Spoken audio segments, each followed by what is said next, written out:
The housing crisis in Britain has been a persistent problem, exacerbated by excessive government control over land development. The Town and Country Planning Act of 1947 centralised decision making in local councils, restricting private developers from responding to housing demand.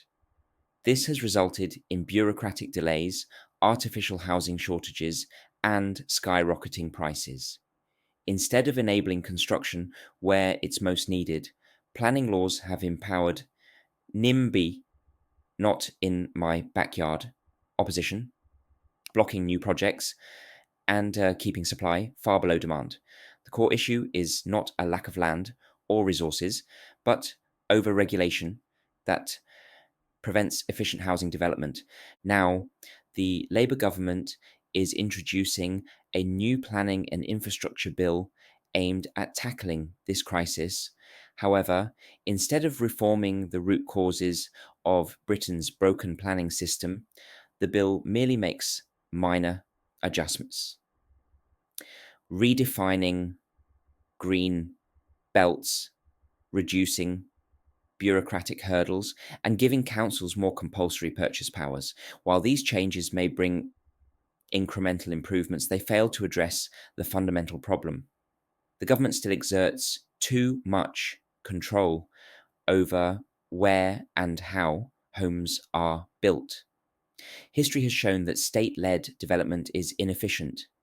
Bureaucracy slows down projects, and councils influenced by local opposition have no real incentive to approve more housing. A far more effective solution is to let the market build while the government focuses on what it does best, improving infrastructure to unlock new areas for development. Instead of micromanaging housing projects, the government should invest in better roads, expanded public transport, and upgraded rail networks. This would make suburban and regional areas more accessible and allow private developers to build homes where demand exists. Britain's housing problem is not just about land shortages, it's about the lack of connectivity between affordable areas and job opportunities. By reducing commuting times and making more regions viable for housing, the government can enable the market to function properly. Britain also needs to shift from discretionary planning approvals to zoning laws, as seen in most European countries. The current system forces every new project to go through a slow, unpredictable approval process, allowing councils to block housing for any number of reasons. A zoning system would create clear rules, ensuring that projects meeting specific criteria are automatically approved, eliminating unnecessary delays. This would increase housing supply, drive down prices, and create more dynamic, responsive urban development. Auckland, New Zealand, provides a great example of how zoning reform can lead to more homes, lower costs, and higher resident satisfaction. Another major issue is the lack of incentives for local councils to approve new housing. At present, councils face political backlash from homeowners who oppose new developments, while gaining little financial benefit from allowing them.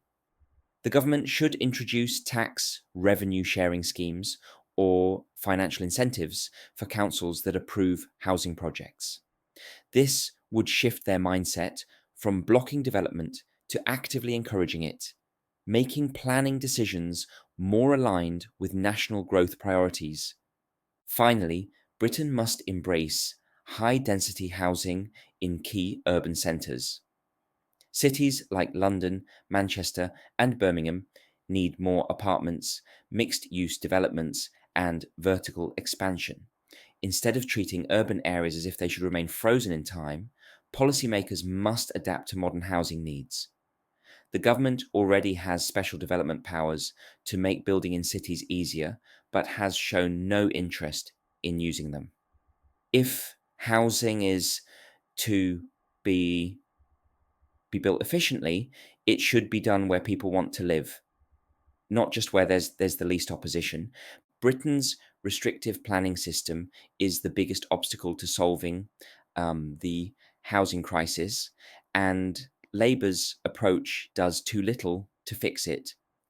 The best path forward is not more government control, but less. By focusing on infrastructure investment, zoning reform, and aligning local incentives, Britain can empower private developers to build the homes people need. Instead of continuing down the path of bureaucratic restrictions and inefficient state led development, it's time to make growth legal and let the market do what it does best: build, innovate, and provide solutions where they are needed most.